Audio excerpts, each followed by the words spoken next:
it going? In this video I'm going to be talking about rust. Rust is an unavoidable reality in camper vans. Every van rusts, be it transits, be it sprinters, some more so than others, and all depends on how well they're looked after. I-Veco dailies are no different. I-Van rusts in certain places. I reckon all dailies are going to rust in the similar places. In the floor, around the wheel arches themselves, and around the sills on the front doors. There seem to be the main areas. Unless the rust is dealt with promptly and properly, it's going to continue. So there is absolutely no point in investing time and money into your project, into your van, unless you've addressed the rust at the start. Maybe you've got a nice new van. That's fantastic. If you haven't, if you're like me, you've got an old van, 10-year-old van, 11-year-old van, then you're most likely going to have rust problems. So this is the picture you've seen before. Great big hole in the floor of the van. This was where the worst part of the rust was in I-Van, so I just took out the whole panel. There had been previous patches there before, so I took them out, the whole panel, and welded in a new plate. When I had this big gap in the floor, I used that to access all the chassis underneath where I could, and I treated the rust and painted it as I've described previously. So this was the new floor I put in. So once the new floor was in, I painted the whole surface, treated any little patches of rust with the rust converter, and then painted the full surface with the two-part epoxy paint, EM121. Very important to remember that with sheet metal there are two sides to it. So this is beautifully painted. I'm not worried at all that this will ever rust again. But here in the back you can see I've highlighted a patch that I did here. So this was a smaller patch I cut out, used part of the good chunk that I chopped out and made a patch from that, treated it and sealed it in with Sikaflex. Of course, on the other side of that, where I show you here, you can see the cut surface. You can also see the rust around the edges. So while it's beautifully protected on the top surface, underneath I have to address it here as well. So I treated the rust here, painted it with epoxy paint, and also put the Sikaflex in all the gaps around there to make sure there's zero chance of any moisture getting in there again. Here at the back of the van I had to take off the plastic trim, remove all the excess rust that was there, treat it, pull off the trim, wire brush it, treat it.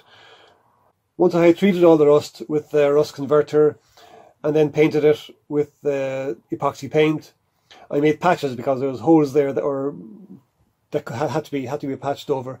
Not going through into the body of the van, going through underneath, so I wasn't overly concerned with it. But I made patches from some stainless steel sheet that I had, cut them and benched them to size to fit, then painted the patches and glued them all in place with Sikaflex. The end result then was pretty good. It looks a little bit dirty, but it's pretty good. I'm happy with it now. It's clean and it's sealed up, and there's no holes in it. Around the top edge of the door on the back there's even bigger holes, and these were going right through into the inside of the van, so these had to be dealt with properly. So when you remove the rubber strip, as you should do around all doors, that's where you'll spot the rust, anywhere where the moisture can be trapped. So these are all treated, painted with the epoxy paint, and the same approach used.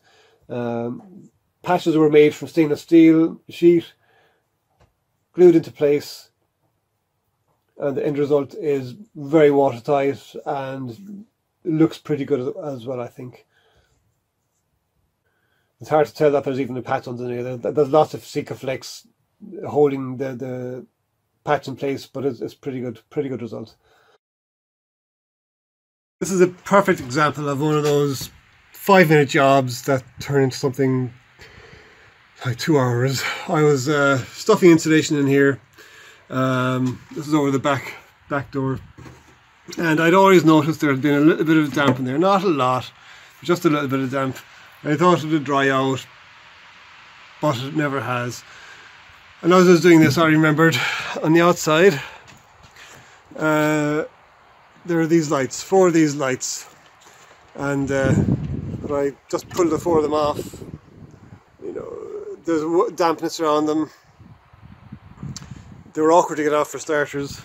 Had to pull out 2 or 3 of the screws. But now I have these effectively 12 holes across the back. I was leaving these things in place before just to keep them sealed up, but I'm not sure if they were actually sealing the holes properly. So now I'm going to be cleaning up the holes, sealing them, probably make patches like I did up there. Looking more closely here, you can see a little bit of blistering, which is a real telltale of rust. So yeah, I think this is the right thing to do. Do properly. And yeah, what was left over from the lights at the back, I use the same approach again. I'll make sure to clean off all the chance of rust and treat the surface for rust here, and make some patches. The patches came from a cross member that I had removed from where the window is going to be. It was a piece of metal left over, so I used that to mark out the patches. Just cut them out with a jigsaw with a metal blade. I ground off the edges to make sure it was a nice clean edge, and then I painted them with Hammerite, making sure to clean the edges as well. That's very important. Then I glue these in place. Now for the underside of the van, that's a different kettle of fish altogether. Big job. Before I could actually see what I was doing, before I could see the rust of the body itself or the chassis, I had to make sure to remove all the mud that was encrusted on underneath. So the only way to do that was to drive it up onto a little ramp that I made, power wash it from a close distance, which was amazingly dirty and wet and unpleasant job, but it had to be done. Once that was done, I could see everything that I needed to see. I could see where all the screws had gone through the floor, the screws that I'd used to screw down the battens in the floor. When I could see them, I could seal all around them with Sikaflex. Then I wire brushed, treated and painted. So this is a bit of van conversions that nobody ever shows you.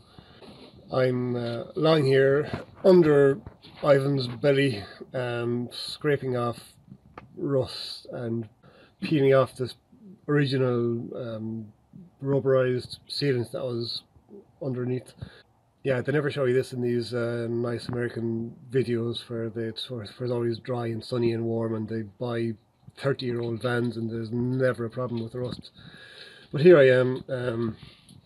Let me show you this. This is what I have to deal with. Bits like this. Peeling off that. Here, more all of this. You start peeling a little bit and there's loads more underneath it. All this kind of stuff. All this stuff. So I'm scraping it off, peeling it off, using a wire brush and knife and scraper, and I've done about 2 foot from the back of the van, starting at the back, and I have a long way to go yet. But anyway, that's the glamorous side of it.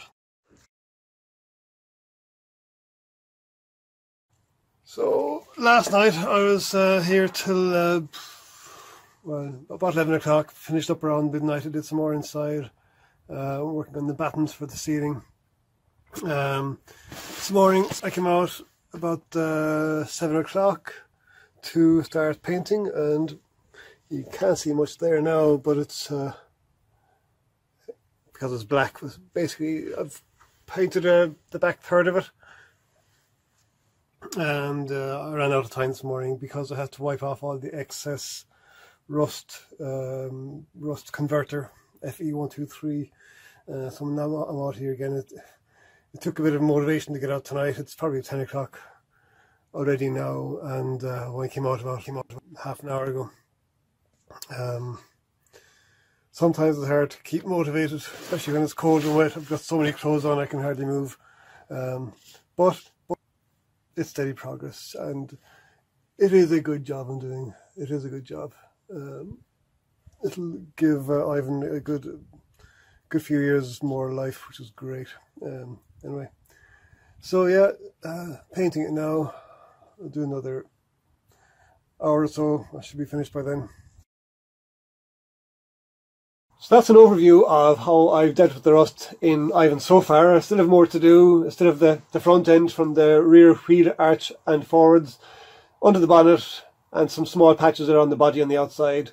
Nothing significant there.